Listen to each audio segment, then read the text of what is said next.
I'm from Cameroon. Growing up as a kid in Cameroon, precisely from the anglophone part of the country. Cameroon is actually a state made up of 10 regions. 2 of the regions are anglophone regions, that's English speaking. 8 others are actually French speaking, francophone region. 8 regions are actually the majority, and they have been in control since independence, since 1961. The actual fact about the Anglophone crisis, Cameroon, the Republic of Cameroon is a blend of former British Cameroon and La Republic of Cameroon. They came together in 1961. So ever since the 2 states came together, the country has been under marginalization by the French to the minority Anglophone speakers. So ever since I was growing up as a kid, my parents actually worked with the government. So I actually did not feel that much discrimination when I was growing up because we had the opportunities since my parents were working with the government. So until when I became an adult, I started seeing things. Opportunities were being given to French speakers, to the Francophones, more than the Anglophone speakers. So that's when, for instance, opportunities like public exams to get into public services. Most of the times the French speakers, the Francophones, are always being given the majority positions. So even to enroll into universities, you have most of the students admitted are Francophones. They are from the French part of the country. So that discrimination I noticed when I was schooling at the university, and I saw things. I actually wrote public exams, but since I was from the Anglophone part of the country, I could not get admission. Anyway, let me take you back a little bit. I am actually presently a lawyer back home. Yes, I've been practicing for almost 5 years in the private bar.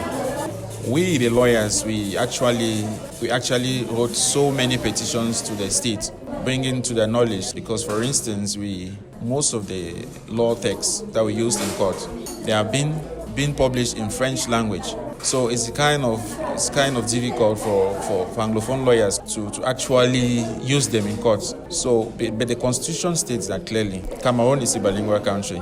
So all the texts, all publications have to come out in both languages. So the translation usually from French to English. In this sense, when documents are published in French, they are always loose translation. For instance, the Google translation that we get, you don't get the actual sense in the text. So that's one of the reasons why lawyers went on strike. And then secondly, the magistrates that were being deployed to work in the Anglophone courts were mostly French speakers. They don't master the common law which is applicable in the Anglophone regions. Yes, and most of the times they compel lawyers to address the court in French language. So we actually went on a peaceful strike that was in 2016 November. Yes, demanding that the state should address all these issues. Unfortunately, we went on a peaceful demonstration on the streets, so we were being battered and brutalized by the military. Yeah, we had our wigs and gowns on, so some of our wigs and gowns were being seized, some of us were arrested, even the teachers as well. The teachers from the Anglophone part of the country, they too have their own issues. Yes, because at times, French teachers have been transferred to work in the Anglophone regions to teach English students chemistry in French, which was so difficult for them to even understand. So they too actually joined the lawyers and went on a peaceful strike by boycotting school, because lawyers then, we were actually on a sit-down strike. We boycotted court sessions, we waiting for the government to react. That was sometime in October, because actually the Anglophone part of the country got its independence on the 1st of October 1961. On that day, that 1st of October is always a significant day for Anglophone speakers, for Anglophones like us. So people went on the street to protest, and they even announced the independence of former British Cameroon, which is the Anglophone part of it, and some people call it Ambazonia. So they went on the street, and that was another serious incident that occurred, and people were killed by the military. So many people were arrested on that day. I was so unfortunate to be amongst those arrested. We were detained, and thanks to the intervention of some lawyers and family members, I was released, even though after seriously being brutalized in police custody.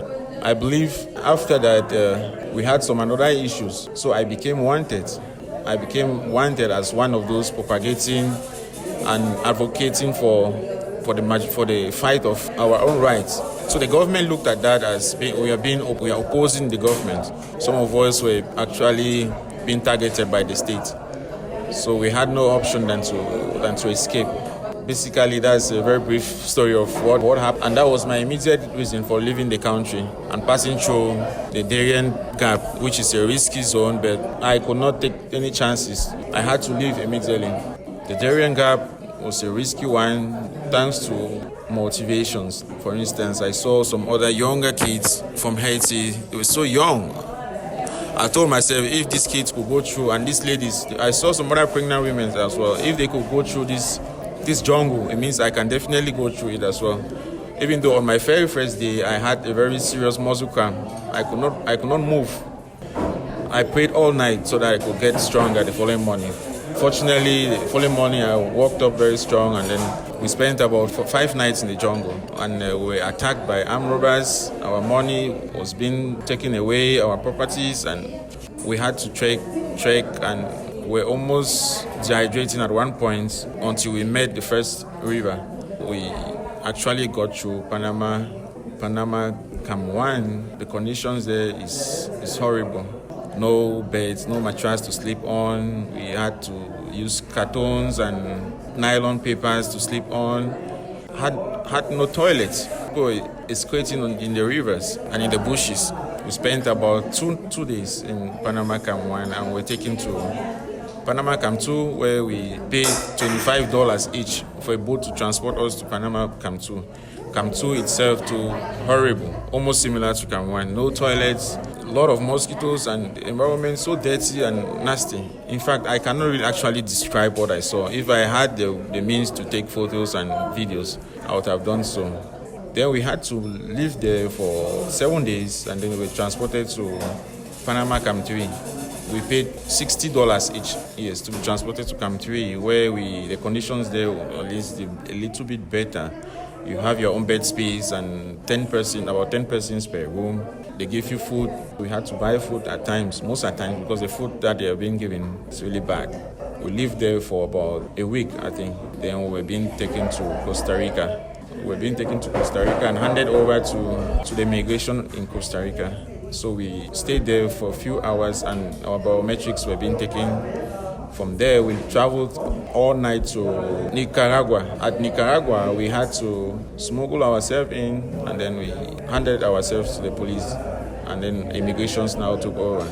That's when we got there, we actually demanded $150 each by the immigration. I don't know what for, but some people said actually got into Nicaragua illegally. So after paying that money, we were being left to continue our journey. From there, we moved to Honduras. It's at Honduras. We went to the immigration at Honduras, and then we were given an appointment the following day to come and do our biometrics and leave. We went there the following day, and they did that. So we had to travel right away to Guatemala.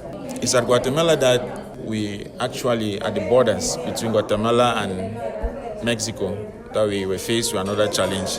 When we got to the river, we met the immigration. They sent us back to Guatemala. Yes, so when we went back to the Guatemala, we decided to stay there for a little while. And then, unfortunately, the Guatemala police, they came back and saw us there. They demanded some money from us. So we paid them, I think, $20 each.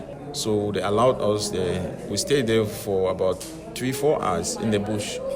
We decided to cross again. When we crossed over, we struggled to smuggle ourselves, but unfortunately, we were still being caught by the police. They called the immigration. We were actually told to go back. So we insisted that we cannot go anywhere.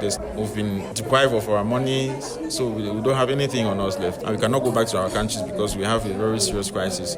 They took us from there to this camp, the Mexico camp. At the Mexico camp, conditions, the facility there is really, really crowded. There are so many persons sleeping on bare floors. It's really crowded. People have different kinds of illnesses, airborne diseases like that. It's very common. Living that place without any of these illnesses means you're very, very fortunate. After spending 6 days at the camp, we were being left to go. and then we're being given this a pass. That pass that has issues. Almost everybody has issues with that pass because it seems it's an intended act to actually create problems with your name spellings or arrangements of your names so that you've gone frustrated and then maybe you decide to seek asylum here because that's the intention. So our main problem, issue of habitation and feeding. We are being dragged to an extent wherein we are being exhausted. Our finances are getting exhausted by the day without generating any income, just consuming it. So we are being pushed. Some people are getting frustrated already. They don't even have food to eat. So it's really a big challenge. But the truth is that we have nowhere to go to because we cannot go back home. And our destination is not in Mexico. We need just access to go through to US, where we believe we can be protected. So basically that's my story. Thank you.